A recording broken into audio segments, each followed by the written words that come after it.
Illinois, Chicago, specializing in Black Studies and Anthropology. His research involves embodied and affective pedagogies of Afro-Caribbean religious rituals, performance practice, and queer life worlds. His forthcoming monograph, Vodou Rich, Haiti, Dancemakers, and Dedoublaj, is a Haitian Performance Studies experimentation that illuminates how Haiti, Haitians, and their embodiments continue to haunt circum-Atlantic social and cultural histories through the embodied continuation of Vodou and African diaspora humanity. Mario's writing is featured in various peer-reviewed and commercial publications. In addition, he co-organizes Afro-Feminist Performance Routes, the Queer Sexualities Working Group for the Haitian Studies Association, and the Uncommoning Pedagogies Collective. A performance artist and curator, Mario is inaugurating Cafu L'Esprit, a live and digital platform of art, activations, and activism that is a creative home for Haitians and their interlocutors to celebrate the lived experiences of transnational Haiti. So, as usual in this class, y'all, I want to encourage you all to drop your comments and your reflections in the chat as we listen to our speaker discuss concepts that relate to this larger theme that we've been working with over the course of the semester. And once Dr. LaMothe has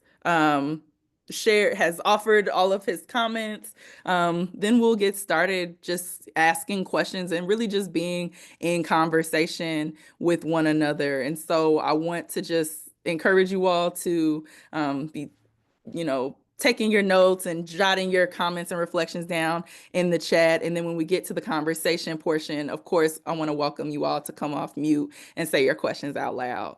We're going to have a decent amount of time for questions and discussion all together based on what we've heard. So without further ado, Dr. LaMothe, the virtual floor is yours. Thank you so much. Oh, the sharing is not turned on.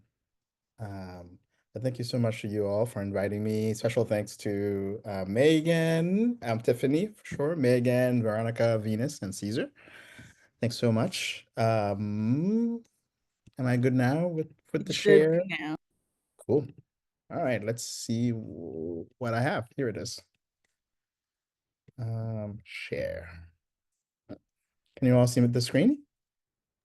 Yep. Great. So you heard from my bio that I'm an art and expressive culture person.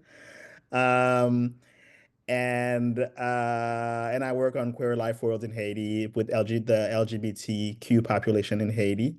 Um, so today, what you'll experience in this presentation is as a beautiful poster contagion is you can see on the right of your screen shows in 2015, 16, I think.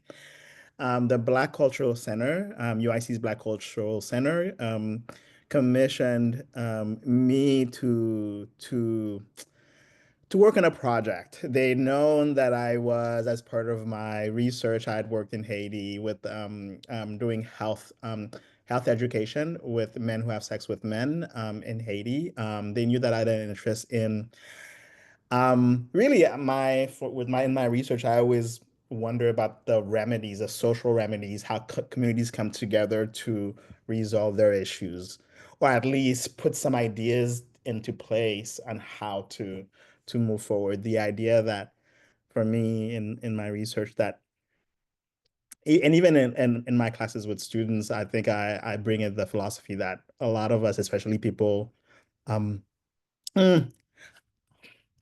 for with the people with whom I work in Haiti, they espouse like whatever is being shared with them. It's not so much about information for them; it's about transformation. It sounds like a a branding thing, but it's not only about giving me information, but to help me figure out how to practice that on a day-to-day basis. So at UIC in 2016 or so, I curated this exhibit called A Choreography of Contagion. So you'll see a bit of that, and then I'll move into my research in Haiti because they're interconnected. Um, so I'm gonna move to us these slides because maybe then I'll go back to. So this is what the exhibit looked like, a choreography of contagion. It happened at the Black Cultural Center and it moved to campus. It went to I think various parts of the School of Public Health. It was at the Library of Health Sciences for sure for a while, and then it went to the School of Public Health somewhere. And then I brought it on the road with me. I went to a conference and I brought it as part of a panel presentation. So it was composed of three parts. The first part was called Black Bodies, and I sort of thought about the Black Cultural Center wanted this at least a part of the exhibit to have a Chicago focus because we're in Chicago. And I'll talk a bit more about that later, and really take in sort of the visuals, because that's also part of the viewer experience. So the first panel for the first set of panels was called Black Bodies, and it's just a pop-up exhibit. Like you can just pull it out, travel with it. And the second part of the exhibit was called Shaping Places. So from Chicago, the exhibit went a bit more global. And then the third part was Spaces of Contagion, sort of thought about, well, how do we resolve all those ideas we might have about health and Blackness? And that's the focus of the exhibit. It had to do with the idea that how do Black people, um, what information, what education, and what communication they have about their own health. Um, so a choreography of contagion, what I did is that I used this was the first major um exhibit that I curated from beginning to end as an arts practitioner. I before this exhibit, I was used to curating visual artworks, photography, paintings. In my own performance life, I work on the stage. But so this was a challenge for me, and the people at the Black Cultural Center wanted it to have a good depth of information because we're a university and we need information. Um, and so what the first impulse for this exhibit was to think about health campaigns, at least health campaigns around Black health. The exhibit, and that idea came because my colleague and I at the time at the African American Black Cultural Center, it was called African American Cultural Center at the time, Lori Baptista, um, we had seen, she was a colleague of mine, we went to grad school together, and we had gone to see an exhibit in Washington. We were in Washington, we saw an exhibit called An Iconography of Contagion. It was 2008. I think it was one of the Smithsonian museums. And that exhibit, An Iconography of Contagion, was thinking about, oh, how in the 20th century and 21st century, health became really visual to marketing campaigns. So when we looked at the exhibit, Dr. Baptista and I, we went through it, and all of the posters and all of the campaigns that were made they were pretty universal. I mean, in a, like, or like they were general, like they were targeting a general public. And I say universal because their idea of a body and health sort of targeted, let's put it bluntly, white America, it felt.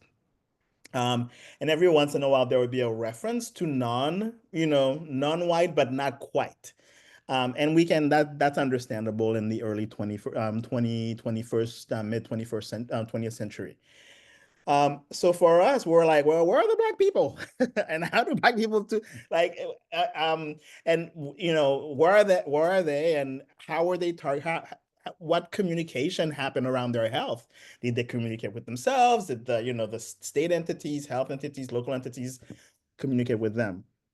And at first in 2008, 9, we didn't, those were the questions that motivated us, but we didn't do much with it until she got the job at the Black Cultural Center, and I was done with my PhD, and so it all worked out. So I was coming back from Haiti, and back in that time when I came back, I had just gone through a couple of epidemics in Haiti. We had a cholera epidemic in Haiti, chikungunya, like a few of those.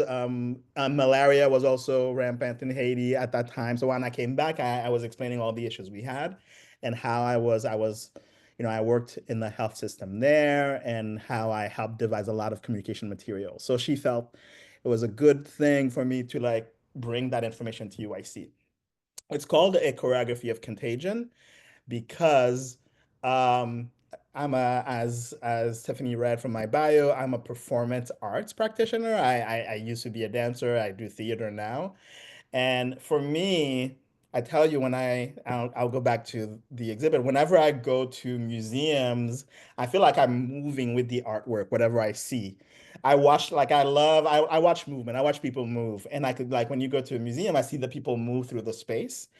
And so, but at the same time, to me, like, it felt that um, movement through the world, migration, social movements, those things, they move, they flow through bodies, they flow through spaces. So the idea of choreography, which is a big word, like dance making, became sort of the the anchor for the exhibit. Like the idea that folks who came to view it would move with it. They would crouch, they would lean in, they would step back, et cetera, et cetera. So they would participate in the same dance of that they're viewing. So you can see. Uh, so yes, it was created as a response to the National Institute of Health exhibit. And what I did is that I thought it was going to be a simple project. At first, I was in residence at UIC at the Black Culture Center that summer, 2016, when it happened. And we went to the Library of Health Sciences, and they had beautiful materials, but most of them were sort of studies. Um, so we also had to call around to find out what archives existed about like Chicago health. And one of the major archives that existed was around Chicago's Providence Hospital.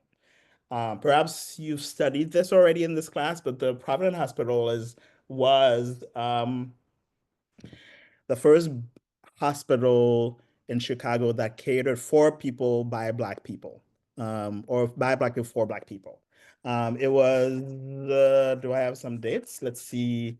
It was founded in 1891, post-Emancipation Proclamation, at a time when, because of the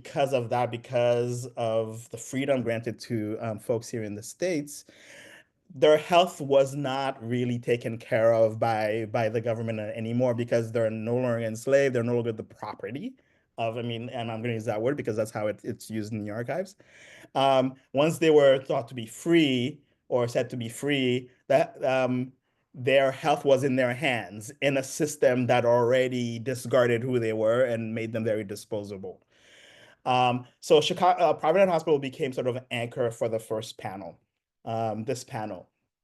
Um, so we said, well, let's focus, let's basically bring that information back to UIC.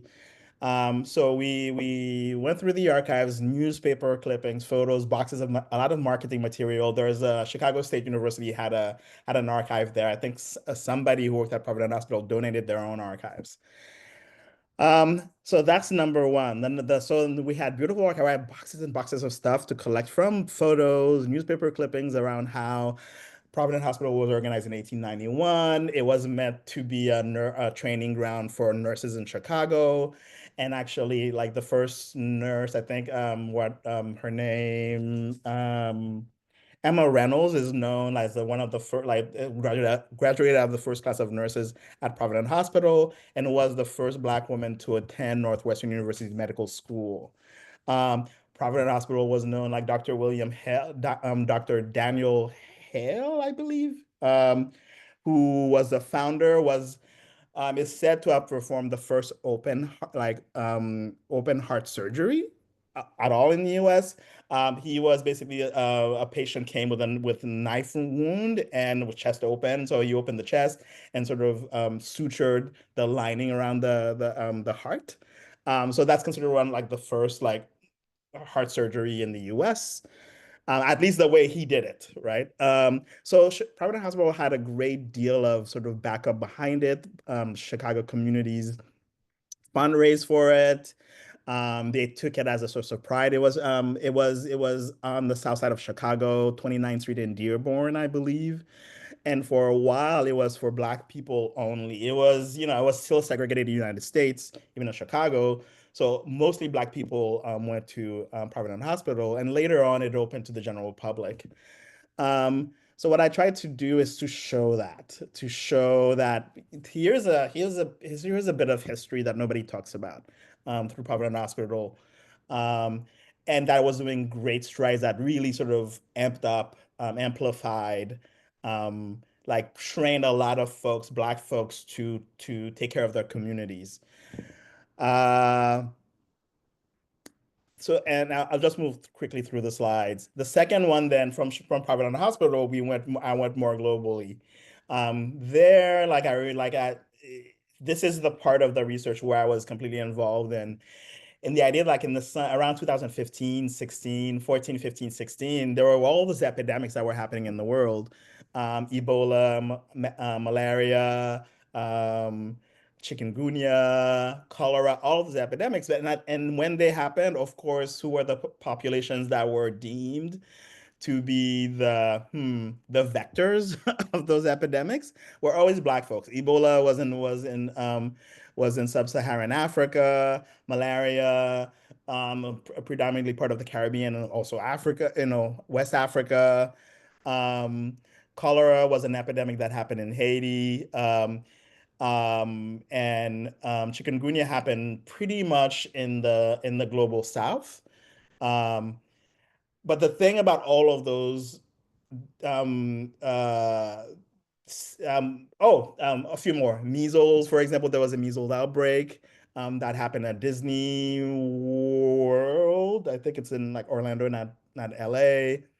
Of course, I hope you talked about the syphilis experimentation, the Tuskegee experimentation, like with Black folks who were experimented upon without any sort of any say so about that. Like they were infected, they were treated as sort of lab um lab beings, I guess. Henrietta Lacks is another story of sort of Black bodies being sort of co-opted by the health system to do experimentation. But all those things, I mean, of course, HIV is, but we'll get to that. But all those things, Black folks were being blamed for them for some reason or another, where there was, even in the news, and even now, whenever you hear about sort of anywhere, actually, I would say whenever you hear about Black folks on the South Side, there is a shooting or this, then that, but nobody talks about that a condition, a system that is racist and supremacist made them under-resourced, made like devalued their community so much that these things erupt. Same with Ebola, same with malaria, same with those diseases. Measles is a very interesting thing. The measles outbreak happened, and that was why I wanted to highlight it, because when it happened, there was the anti-vaxxers movement came up, and the anti-vaxxers were at that time predominantly like white folks, which I thought was amazingly interesting, where some people are, seeking to vaccinate, seeking to prevent diseases in that way, whereas like those folks they're abstaining from it and causing a contagion. As far as HIV/AIDS, I was a teenager when in the 80s when HIV/AIDS was on the rise.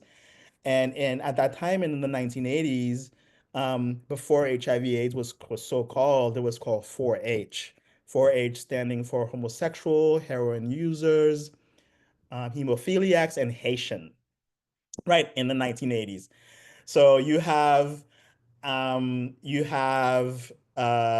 people sexual orientation being in the mix, as well as like a one Black ethnic group. The story, and really quickly, like Haitians rose up. A lot of folks in the world, Black folks in the world, sort of rose up, protested, huge marches around the country, and quickly the CDC changed the name, and then it later became HIV/AIDS. But the thing with HIV/AIDS in Haiti and most parts of those world, what is the story that's not told, especially at its onset, was it also it erupted around the world because of sexual tourism to those places. The people who were began to acquiring it were people who were traveling abroad, vacationing to under-resourced countries. Haiti was one of them. A lot of African places was one of them. In Haiti, later on, what's his name? He's a well-known epidemiologist.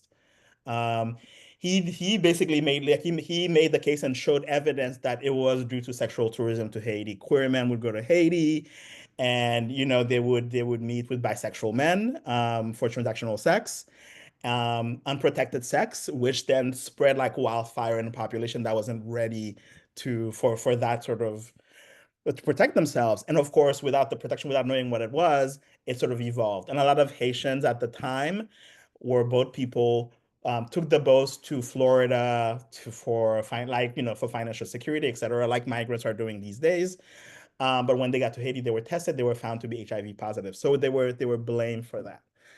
The cholera epidemic is another vector from experience in Haiti was because in 2011, 12 or so, there was we had United Nations peacekeeping forces in Haiti. They were stationed. There was a Nepalese contingent stationed outside of the capital city, near one of the largest bodies of water that would sort of feed into the region.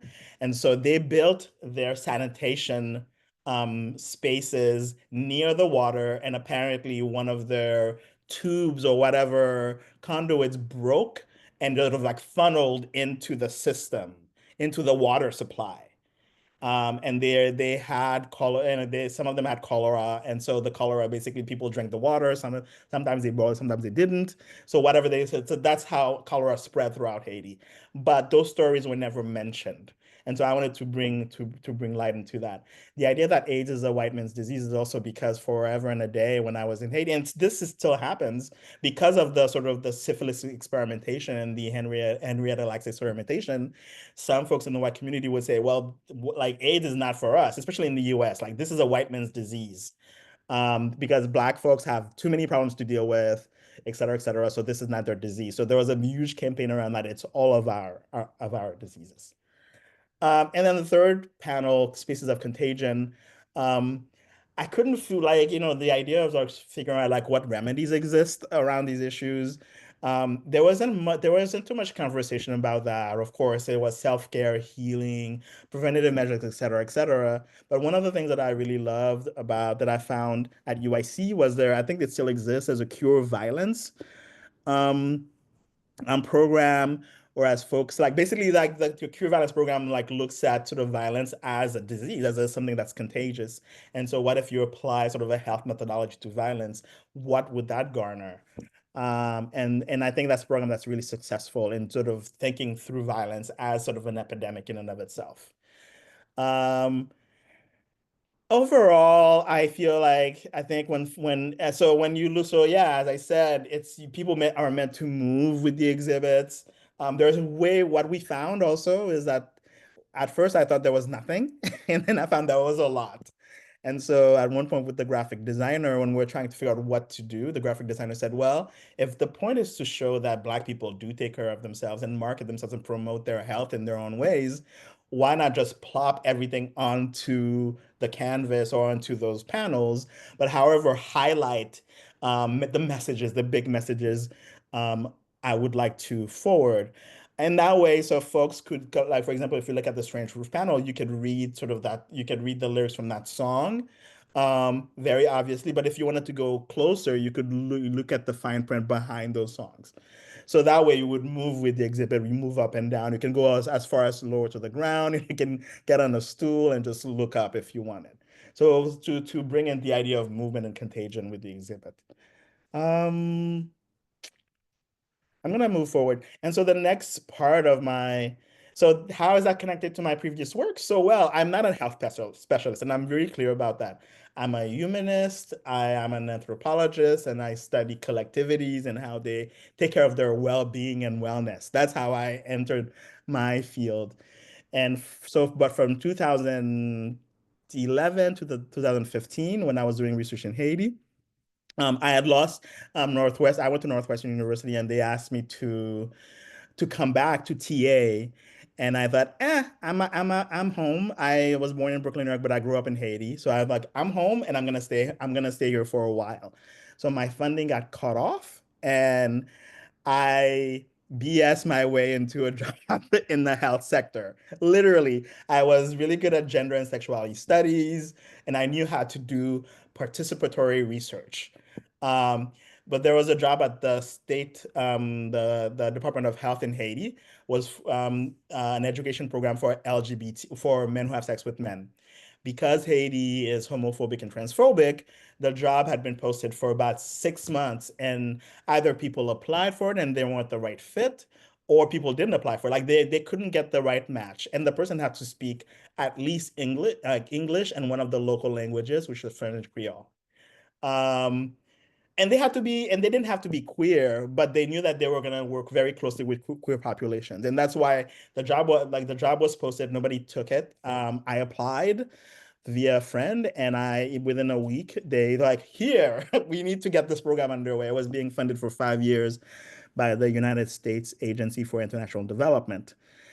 And the job basically was to create an information, education, and community program for men who have sex with men.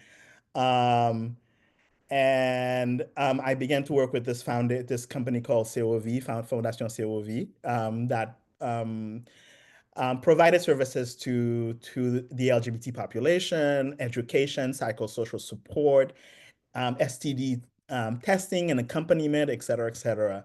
So I collaborated with them as my primary sort of organization, and they supplied me with peer educators, or I trained peer educators to go out in the field and do a peer-to-peer network education program. Part of it was to create an entire like education campaign. Like there's nothing when I here, this is a fun fact. When I got the job and I said, oh, so what do you have for this? They're like, we don't know anything about gay people. Literally, it was like somebody like, we don't know anything about that. You're the expert. And they're like, but we have a program for female commercial sex workers. Here is their thing. And I said, well, they're two different populations with two different needs. They're like, commercial sex workers, gay people, it's the same. They're promiscuous. Literally, that's what a person from the State Department said, Department of Health said to me, which was a little bit shocking and sort of not only shocking, but just wrong.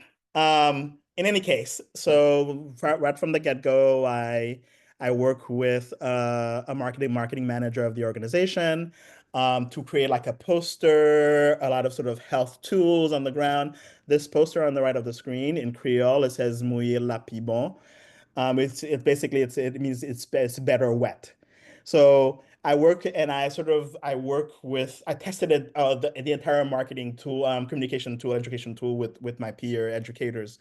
One of the things he said, well, I was like, well, let's make sure that at least if we put this poster in our bedroom at home, and if it happens to fall on the hands of homophobic people, they wouldn't really understand what it means. But for us in the know, we would know what it means. And so they suggested the idea of the hot dog and a bun, which is an image that we can all relate to. And imagine how that means is in terms of human sexuality. Um, they said if you put a disco ball, pink, those certain colors, which was like people would gravitate toward it, especially in the disco balls. In Haiti, folks don't put ketchup on their hot dogs. They just think it's gross. It's too sweet. So mustard is a thing as far as like, so what we're trying to promote through this campaign is just not only do you put a condom when you're engaged in sexual relation, but also for gay men to also apply a lubricant, because that also helps. Um, and so that's how this also worked, and it's still being used right now in the market in Haiti. Apparently, like people still use it, copy it. But the other thing that I created that was actually even more interesting was the peer educators asked that they didn't want to be proselytized. They didn't want people to speak to lecture like I'm doing now. They thought that was super boring all of their lives. Especially some of you might see this more than others, but if you like when you're on the sub and the on the L or buses, you see a lot of posters, campaigns for HIV/AIDS, PrEP, et cetera, et cetera. But those pretty much target brown people or people of color. In Haiti, gay men have been sort of targeted by every single health education program since the mid 80s. So they were used to these messages. And the studies had found that, you know, the level of infection had stabilized, but still they were considered like an at-risk population. There was money for it.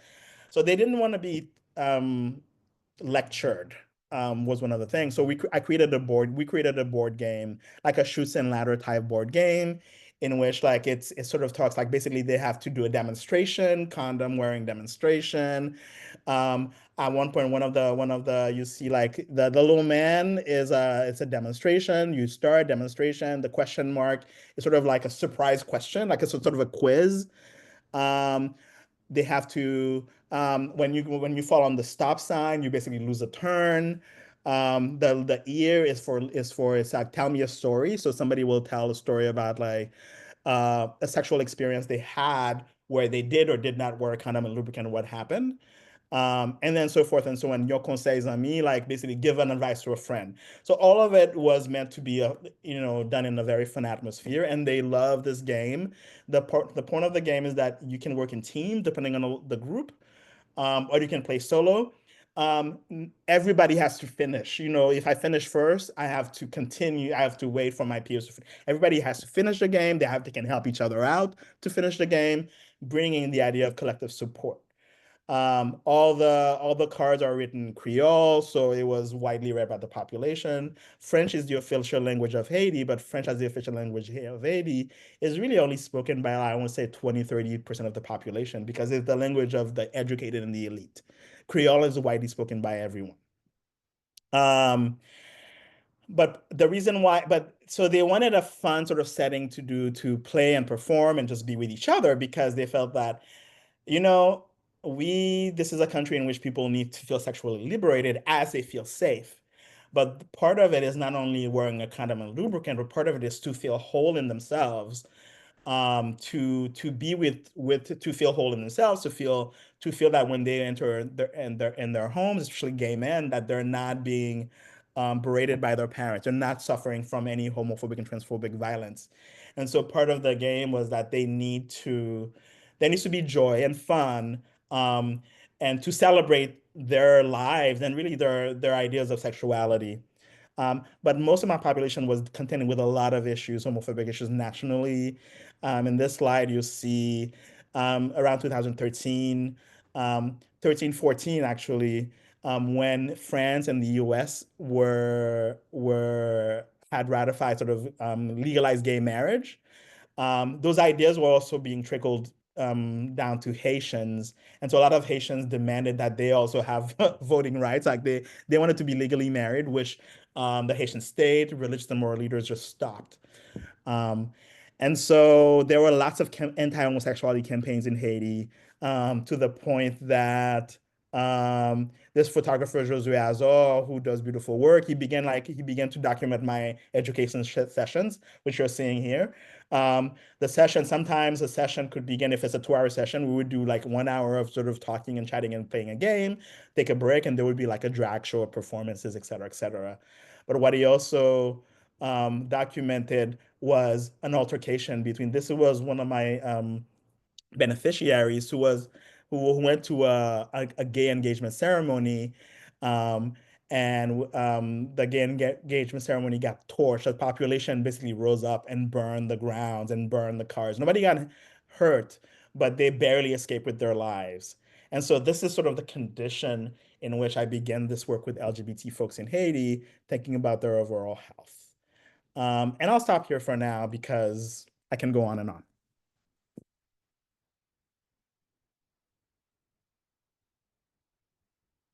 Question? Thank you. Folks have been like following us for joining us. Hey y'all, we made it. We're here. I first want to start off by deeply and sincerely thanking the Epidemics of Injustice crew for the invitation, for your patience with me. I know it takes so much to organize and coordinate such an intentional class, and it's truly, truly an honor for me to join you all tonight. I also want to acknowledge that I stand and live on the land of the Anishinaabe, or the three Fire Nations, the Ojibwe, Ottawa, and Potawatomi peoples, and that this land is rightfully theirs and must be returned to its rightful stewards, as is the case across all of Turtle Island, or what is known as North America, and all occupied lands such as the Kingdom of Hawaii, Puerto Rico, Guam. We know all settler colonial projects that exist follow the same blueprint, and we cannot discuss, mention, talk about any settler colonialism without acknowledging the existence and creation and connection to all settler colonial projects, including the occupation of the land we are living on today. So I invite a deep breath. So before I chat on, I would love to get acquainted. Who am I? My name's Aya, which means miracle in Arabic. I grew up in Southern California to two working class and undocumented parents. I am third generation in diaspora or exile since my parents had to flee Palestine after the Nakba in 1948. I identify as a first generation college graduate. I love the ocean, specifically the Pacific Ocean, which I got to visit this past week. When I was an undergrad, I pursued a degree in literature and writing as a non-traditional student who started college earlier at a community college at the age of 15 before transferring to a university. I have been taking on leadership roles since high school. I hated my experience as an undergraduate student at a university, though I loved my experience at a community college. I felt like a number. I felt like a tool. I felt like an upholder of a system. I felt like I had to have it all figured out. And, as someone who had to support my family, there was a lot of pressure on my shoulders to just know what the path is ahead and what to do. And so as an English major, I read this book that was called I'm an English Major, Now What? And it had a little cartoon of Shakespeare on it. And I refer to this book all the time. And what this book taught me was that, one, my degree, any bachelor's degree, any degree period, is a foundation for knowledge and skills that I can apply to any field. And so once that opened up my mind, I was like, whoa, okay, I could be a journalist. If I wanted to be a politician, I could. If I wanted to be a lawyer, I could do that. I was really into Grey's Anatomy, and I was like, dang, all I gotta do is do like the pre-med prerequisites, and then I could be a surgeon. Like, I considered every like career under the sun. And that also taught me, right, that I could apply this knowledge and the skills that I get from a degree to any career, right? But also life in general. Is a degree teaches you, like, it gives you some information. Your professors do a great job of giving you some foundational information. And if they're rad and badass, they're going to give you some really dope ass information. And you can use that training on how to think and use your brain. And so after graduating, I worked for a couple years in book publishing, and then I worked at a law firm, and then I came back to my alma mater as staff in international education. And at that point, I wanted to pursue book publishing, and I wanted to move to New York. But I was too poor to do that. And so I had to let go of, my dream career.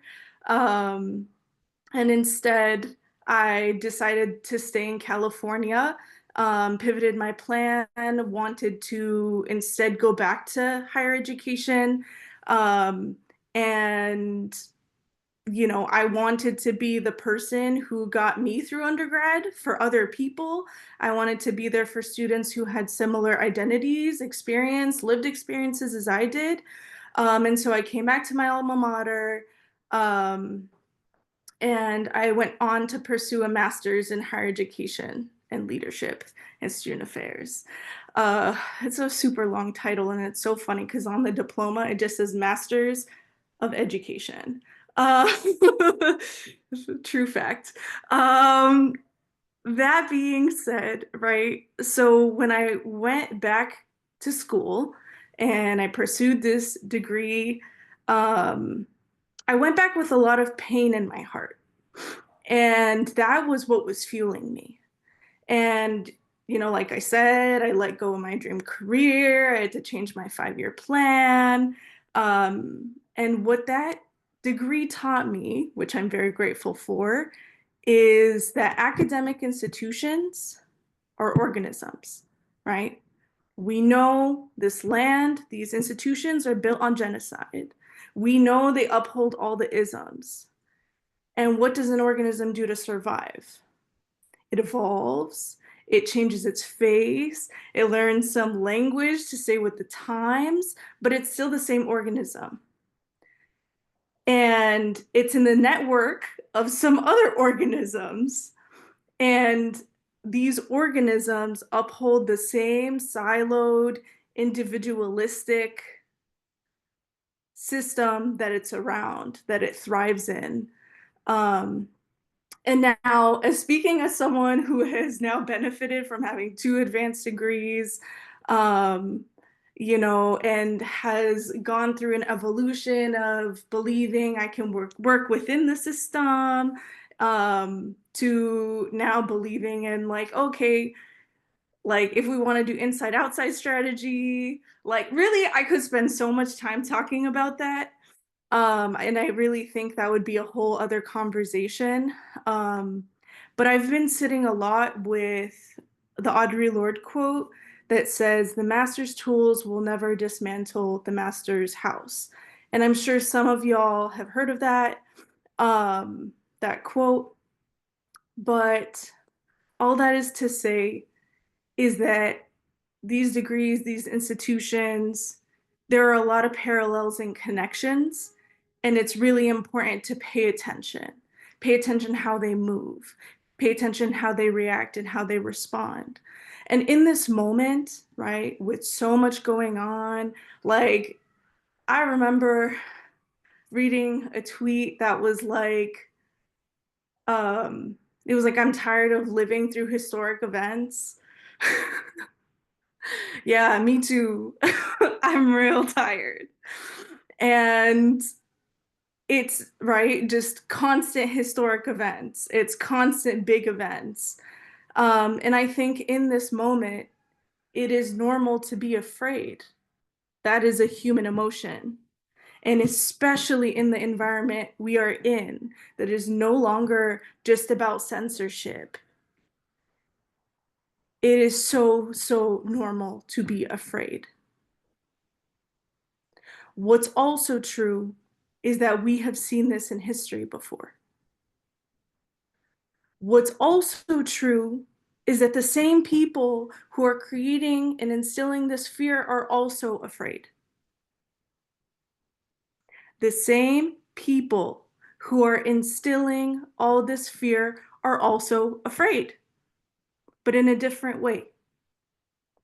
Because they know the systems that uphold this fear, right? And they use it because they are afraid of communities of care. They are afraid of collectivist communities because there is power in each and every one of you.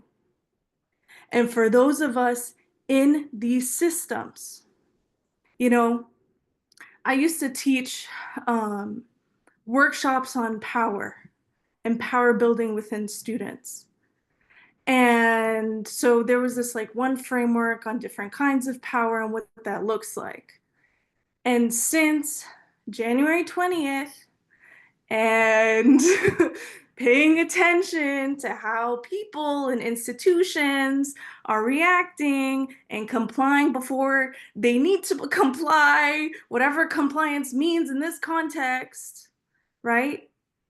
Is that we give every title, every degree, every system, every structure power, right?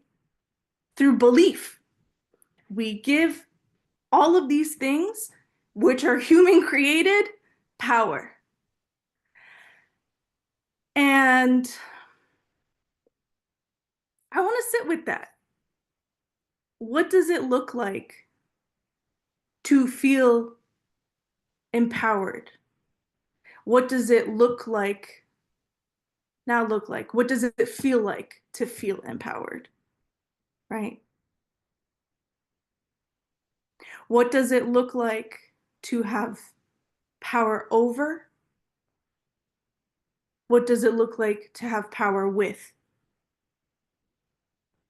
And a lot has happened in these past, I mean,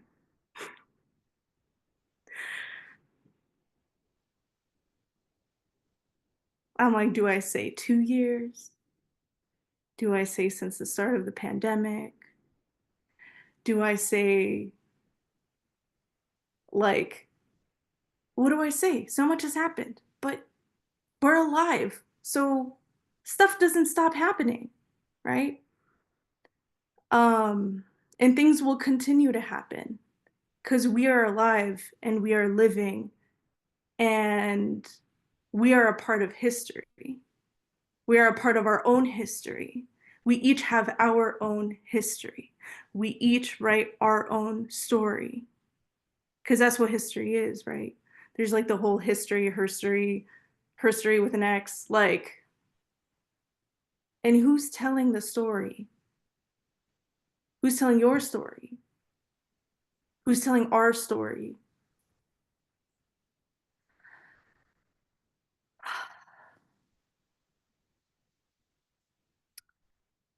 On the topic of education as a fugitive activity, when I first was like drafting my notes,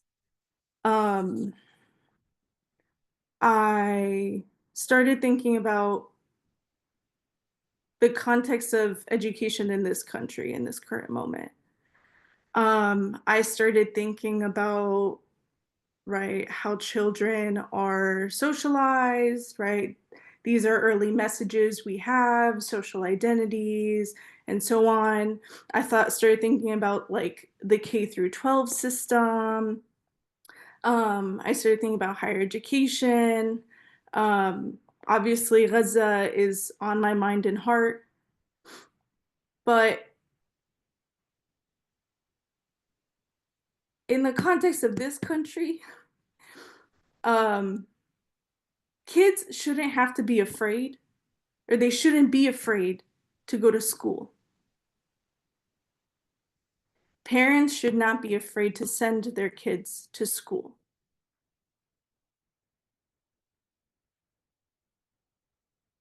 And I'm talking about the violence that kids experience in school, right? The amount of shootings and so on. And when did learning become about survival? Like, we need to learn in order to survive. As someone who grew up working class, I knew I needed degrees in order to have a more decent job in order to survive.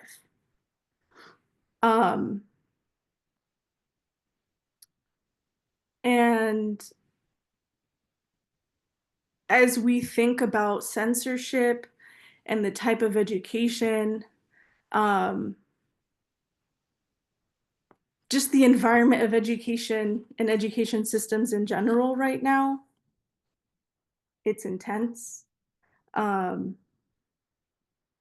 the ways they're targeting knowledge sharing is bizarre.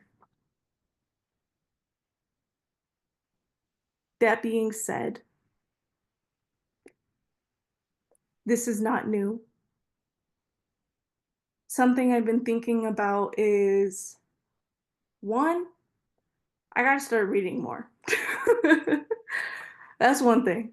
I'm like, okay, I gotta start reading more. This stuff has happened before. Maybe it's looked different and it wasn't AI powered, but it's happened before. And I feel like, after I graduated, it was like, I was a student organizer and I learned like, dang, student organizers, sometimes we really think we knew, like, we just felt like we knew everything or we knew what was better. Um, and I have since been humbled. And I know how important it is to learn from our elders. Um, and obviously, it should be reciprocal. It should be vice versa as well, as the elders should also learn from the youth. Um, but yeah, that's something I've been sitting with is I need to read, I need to talk to elders because they got through it and they survived it, right? And though we love the word unprecedented, and this, feels new in the moment, new to us, um, we can get through. Um,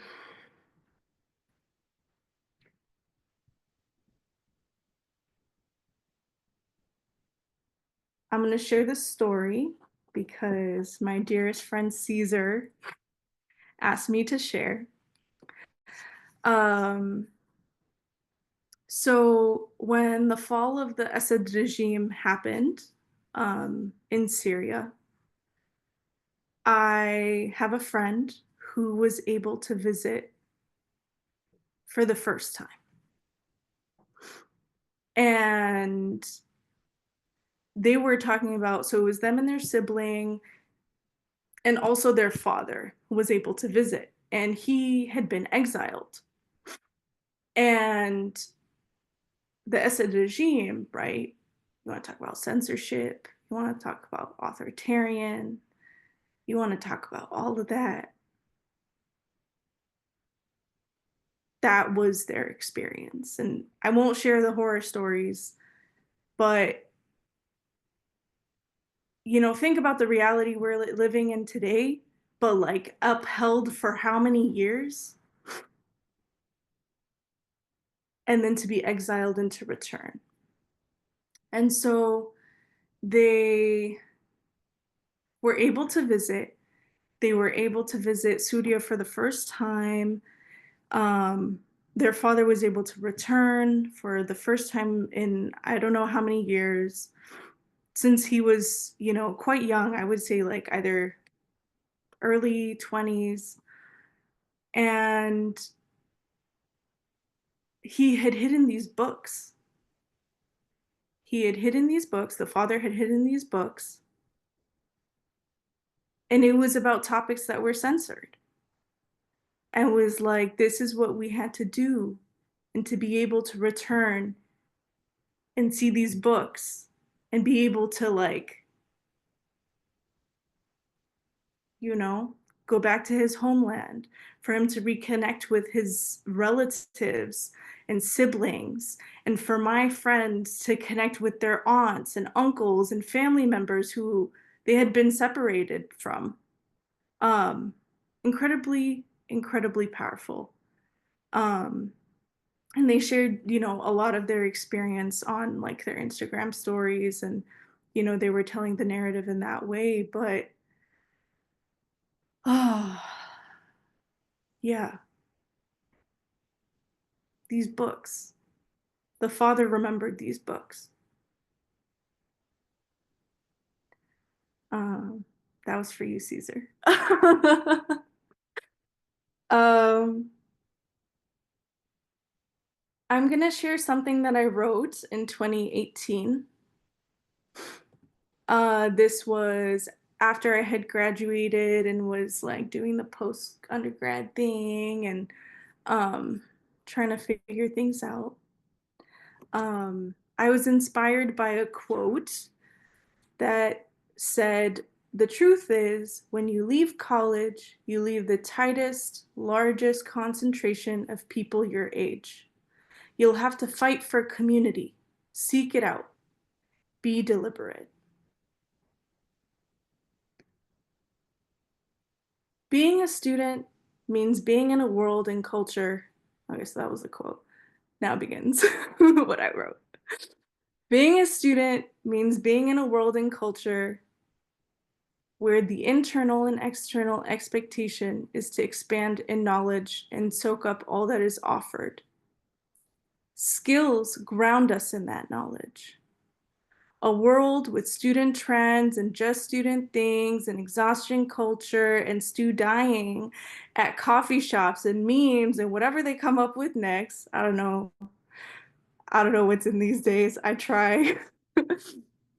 Beyond school, a realization comes sooner or later that being a lifelong student is easier said than done.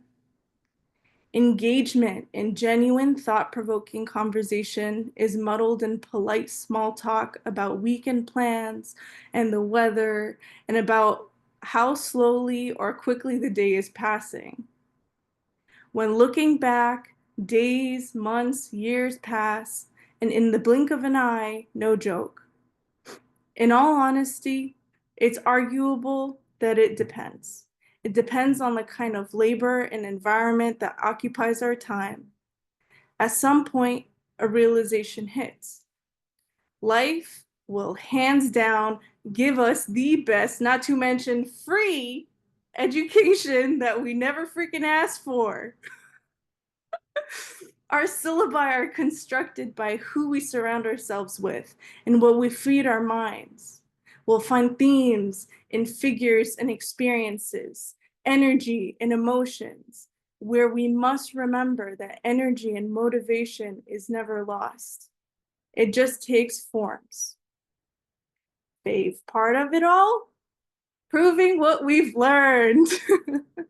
In application, we see, know, acknowledge the challenges of hypocrisy and pain and oppression and betrayal. When we're tested on chapters we never prepared for or never knew existed, when we fit, when we learn and grow, when we succeed, when we stretch ourselves so thin we feel like we're going to snap. Remember, these are growing pains. Soreness mends tight muscles. When you feel your eyelids shutting and you have one more page to go, feel it in your gut. Trust the process.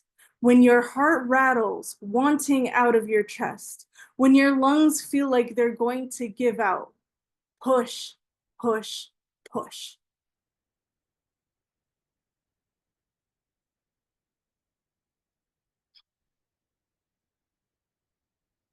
It's wild because it still resonates. And thank you. Right, in a different way. But, you know, people talk about identity politics. Being a student is an identity. Being a student is an identity, whether you're a traditional student, non-traditional student, whether you're a grad, undergrad, in a profession, there's a shared experience there, and you still get that student discount, okay? That counts, you are an identity. That being said, listen, I'm jealous. I wish I kept my my campus cards. But that being said, leaning in to shared experiences and finding ways to sustain yourself, finding ways to keep the work going, sometimes needing to take a step back. Like, listen, y'all, this past, you know, whatever years of genocide, like who knows how long that's gonna go for, right?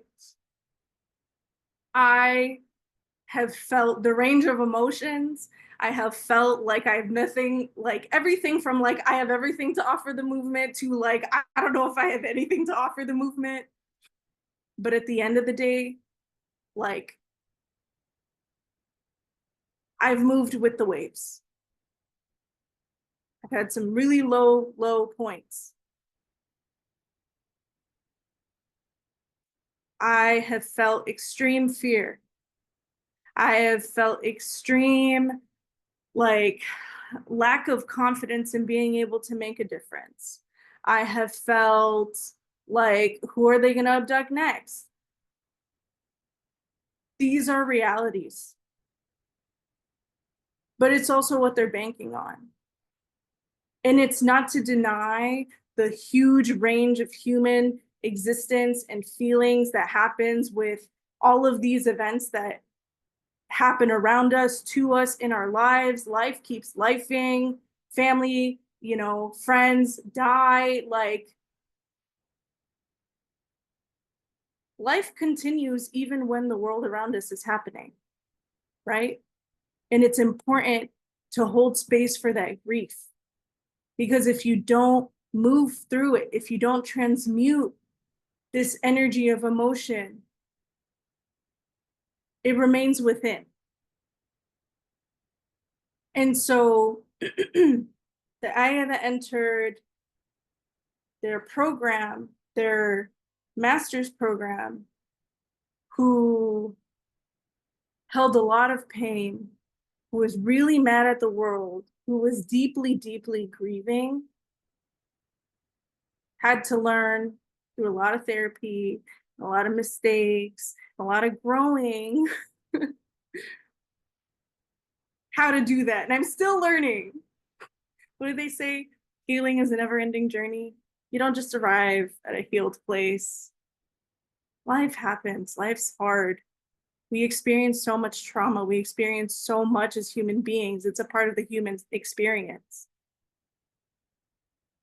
And we're also a pretty young species. Think about how long the Earth has been around. Think about the networks, mycelia, that are just like, ugh, these humans. Why are they destroying the Earth? Why are they destroying each other? I see you laughing, Caesar. Anyway, sitting with a lot. And I want to hold space for conversation. So what I want to end on is, let this fuel you. Stay connected. Take breaks. Take the space you need. Find ways to sustain yourself, but keep going. There's also another thing that is written that I would like to share. Actually, I might have typed it out. Yes, I took notes. I wrote notes. Normal. Okay, alrighty. On the note of new organizers, you won't really know what things are like for you until you do them. You attempt something, you pay attention, you ask the questions you need, you learn from your mistakes, and you be brave. Again, any life experience, actually, organizing, non-organizing, you won't really know what things will be like for you until you do them. You attempt something, you pay attention, you ask the questions you need, you learn from your mistakes, and you be brave. And now is the time to be brave.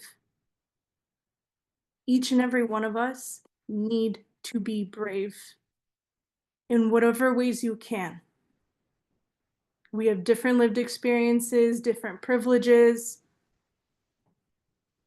Find ways that are true to the ways that you can be brave. One last thing. On the note of being brave, I love Deepa Iyer's what is it? Ecosystem of social change. And if you're not familiar with it, basically she breaks down like different roles, including like being a weaver, being a first line responder, being a builder, being a healer. Figure out what your magic is. We can't all have the same roles. I was talking to a healer this past week. She was like, I can't put my body on the line. But what does that say about me? And I was like, listen, we need healers too. We need healers too. Find what your medicine is that you contribute to the world. Some of us have multiple medicines. Some of us need to be realistic about what the medicines we should or shouldn't contribute are, right? Kind of check yourself sometimes. Am I over capacity? How do I sustain this? Being burnt out won't help us. Being burnt out will not help us. But just a reminder, they're afraid of our collective power. That's why they act and move this way. And to the point where they're studying the words we use. We can't use the word trauma-informed and socioeconomic status, Native American. I'm like, yo, since when did like a right-wing conservative, where did they learn gender identity, right? It's because they pay attention. So anyway, I could literally go on and on and on, but I do want to hear from you all. So I'll pause there. I can see there are a whole bunch of chats in the a whole bunch of notifications. So I'll go back and read the chat. But I had to turn off the previews because I knew it was going to distract me. Thank you all. Thank you all so much. I'm going to hand it back to you, Tiffany. I'm actually going to hand it over to Caesar to lead us in conversation. But thank you so much, Aya. We appreciate you so much. And I feel like you gave us more than I could have hoped for. I really appreciate you bringing that to me. And I know we've got a few questions.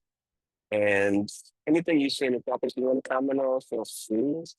I will, I'm going to find, and Jupiter's question, Jupiter's was the first one I saw, which is, if you could create a syllabus of the last 5 years of your life, what would you include? What a very academic question you've asked. Okay, I'm gonna be super real. Yeah, the pandemic really changed the way my brain works. And doing grad school at Zoom University, because I had to do maybe how much? 75, not 75%. It was like a 2-year program, and I did a full year in person and then a half a semester. And then was also working full-time while doing that, and was just like staring at a screen. And experiencing, having COVID. Reality is my brain has worked so differently. And all that is to say, what would I include on this syllabus?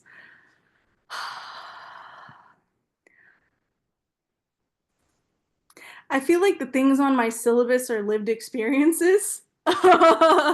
They're not readings. They're not, yeah. I'm deeply inspired by poetry and memoir. Like those are my go-to genres. And I'm gonna have to think about that one. I would like to be intentional on what I would like my syllabus to be. Okay, I appreciate that question. I'll come back to it. That was a delightfully Aya answer, I must say.